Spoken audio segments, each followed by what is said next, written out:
Students, welcome to the video lecture series for the subject economics. Student, today I'll be just discussing the multiplier theory which we have already discussed in our live classes. Along with that, I'll be talking about the leakages and the assumptions and the various applications of multiplier process.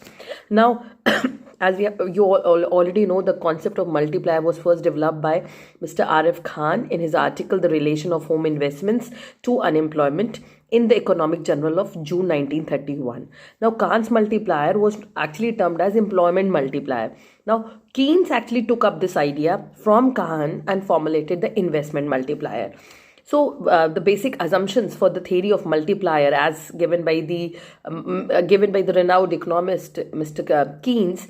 Now, there are various assumptions. Now, very first assumption is that the marginal propensity to consume is constant. Now, second is that, like we have already discussed, that there is a change in autonomous investments, and the induced investment is constant, means there is it is actually absent in the multiplier process. Okay. Third, there is no time lag in the multiplier process. Okay, because an increase or decrease in the investment instantaneously leads to increase and decrease in income. Okay. Now, next is the consumption is a function of current income. Okay. Now, next assumption was that there is net increase in investments. Now, consumer goods are available in response to effective demand for them.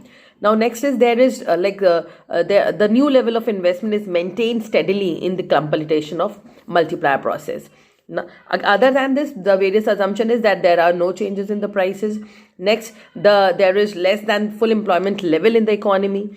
Now, there is industrialization in the economy in which the multiplier process actually operates. Okay.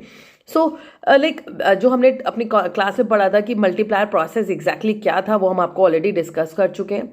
Now अभी हम बात करेंगे कि what were the leakages of multiplier.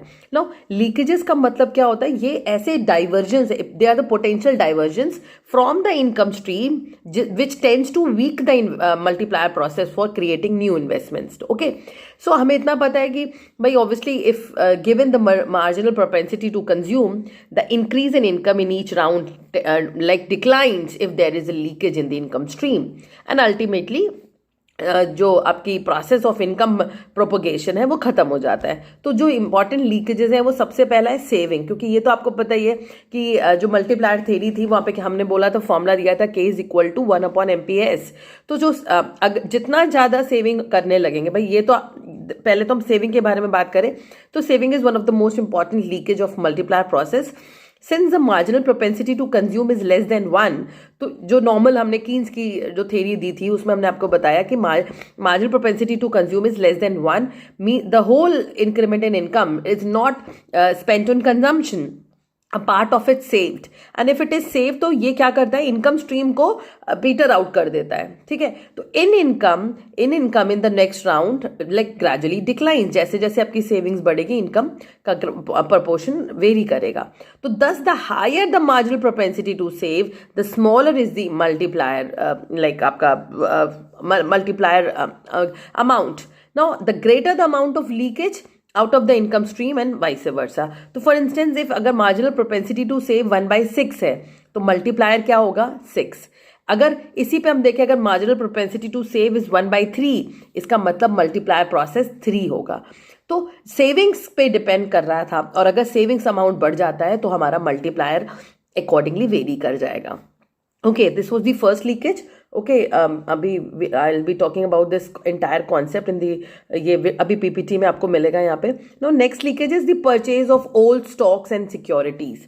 Now, if a part of the increased income is used, जो हमारी income बढ़ रही है उससे हम नए स्टॉक या सिक्योरिटीज खरीदने में लगा दे रहे हैं, कंज्यूमर गुड्स नहीं खरीद रहे हैं, तो इससे क्या होगा? Consumption expenditure will fall and its cumulative effect of income will be less than before. So in other words, the size of multiplier will fall if there is a fall in consumption expenditure when people tends to buy old stocks and shares which are prevailing in the market. So this will also act as a leakage. Multiplier पर एक direct impact पड़ेगा. Okay, next जो बात कर रहे थे that was price inflation. Now price inflation भी सीधा सी बात है कि अगर इंक्रीज इन्वेस्टमेंट्स है, now this leads to price inflation. The multiplier effect of increase income may be dissipated on higher prices. अगर हम, क्योंकि हमारी कंजम्पशन गुड्स के लिए जो खर्चे हैं वो हमारे बढ़ जाएंगे, तो अगर कंजम्पशन गुड्स की प्राइस बढ़ी तो इसका मतलब हमारा उनके ऊपर खर्चा बढ़ जाएगा. तो एज अ रिजल्ट जो इंक्रीज इनकम है वो एब्जॉर्ब हो जा रही है by the higher prices, and real consumption पे कोई फर्क नहीं आया, और इनकम ग्रेजुअली भाई आपके हाथ में जो रियल इनकम है वो कम हो गई. तो thus price inflation is another important leakage which tends to dissipate income dissipate increase in income in consumption by paying more for the like actual in goods जो हम कंज्यूम कर रहे थे उसके लिए हम हायर प्राइस पे करेंगे rather than increasing the output and employment. Okay, next आपका जो अजम्पशन था, नेक्स्ट लीकेज था, that was the case of net imports. अब अगर increase income is spent on the purchase of imported goods, बाहर के गुड्स को मंगा करके खर्चा कर रहे हैं, तो क्या होगा कि if I am spending more on imported goods it act as a leakage which is out of the domestic income stream. Now इससे क्या होगा, जो such expenditure fails to effect the consumption of domestic goods. और जब domestic goods के खर्चे नहीं बढ़ेंगे तो जाहिर सी बात है जो हमारा कॉन्सेप्ट ऑफ मल्टीप्लायर है, ये एक मतलब वहां पर आपका जो मल्टीप्लायर प्रोसेस है वो बढ़ेगा नहीं. इनफैक्ट इसका एक लाइक आप कह सकते हो कि it will give an negative impact on multiplier. तो this argument can be extended to net imports where there is excess of imports over exports thereby causing a net outflow of funds to other countries. हमारी countries में ना के वो दूसरी countries में flow जाएगा. Okay students, okay, now next assumption is next leakage is in the form of undistributed profit. अगर किसी भी समय पर प्रॉफिट को डिस्ट्रीब्यूट नहीं किया गया, जैसे कोई कंपनी है और उसको कुछ कंपनी को फायदा हुआ है, उसने उस प्रॉफिट को डिस्ट्रीब्यूट ना करके अपने पास रिजर्व फंड्स में रख लिया है, तो now this is also a leakage in the income stream. Undistributed profit with the companies will tend to reduce the income.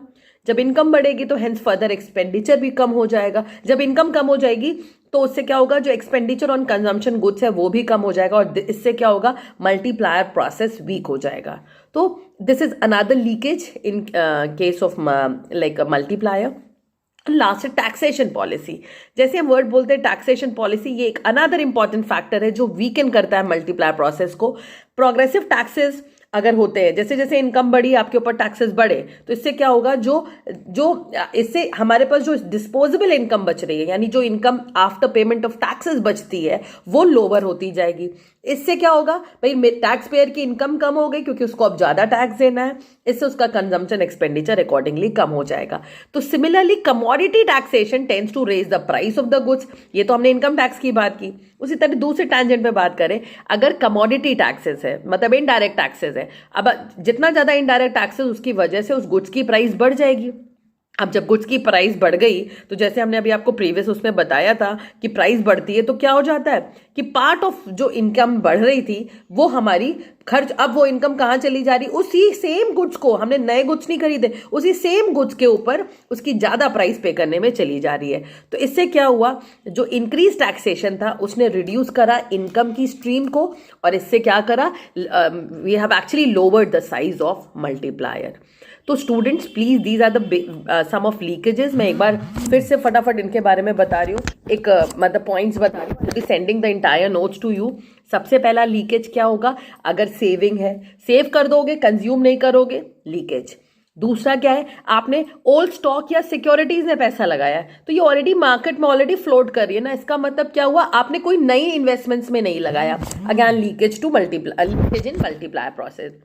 Next क्या है, अगर प्राइस इन्फ्लेशन है, चीजों के दाम बढ़ रहे हैं तो दाम बढ़ रहे हैं, ज्यादा पे करोगे, खर्चा सेम ही गुड्स पे था, कोई नए इन्वेस्टमेंट्स नहीं हुए, तो ग्रेजुअली लीकेज. ठीक है. नेक्स्ट, अगर इंपोर्ट्स बढ़ता है, नेट इंपोर्ट का मतलब क्या होता है, it is different between import and export. अगर नेट इंपोर्ट जाता है इसका मतलब आप बाहर की कंट्री के लिए पेमेंट कर रहे हो, तो इससे क्या हो जाएगा, तो जब बाहर की कंट्री में पेमेंट करोगे तो ग्रेजुअली आप अपने कंट्री के डोमेस्टिक गुड्स की कंजम्पशन पे खर्चे कम कर दोगे, यानी again leakage in the multiplier process. इसके अलावा company if go for undistributed profit को अपने पास स्टोर कर लिया, रिजर्व में कर लिया, डिस्ट्रीब्यूट नहीं कर रहे हैं, तो अगेन लीकेज। और लास्ट जो सबसे इंपॉर्टेंट है दैट इज टैक्सेशन। जब टैक्स इंपोज किया जाता है, गुड्स कंज्यूम कर रही थी तो गुड्स के प्राइस बढ़ जाएंगे, अगर इनडायरेक्ट टैक्सेस बढ़ गए तो फिर से वही सेम गुड्स पर हमको उसके लिए ज़्यादा प्राइस देना है, मल्टीप्लाई प्रोसेस नहीं हो पाएगा। इसी तरह अगर इनडायरेक्ट टैक्सेस के अलावा डायरेक्ट टैक्सेस बढ़ते हैं तो अगेन मेरी इनकम पे टैक्स लगा, अब मेरे पास अब कम इनकम रह जाएगी, कम इनकम रह जाएगी तो कम एक्सपेंडिचर कर पाऊंगी, और कम एक्सपेंडिचर कर पाऊंगी तो ग्रेजुअली अगेन इन्वेस्टमेंट्स हमारी इकोनॉमी में नहीं बढ़ पाएंगे। तो this will also act as an like again one of the multiplier, leakage in the multiplier process.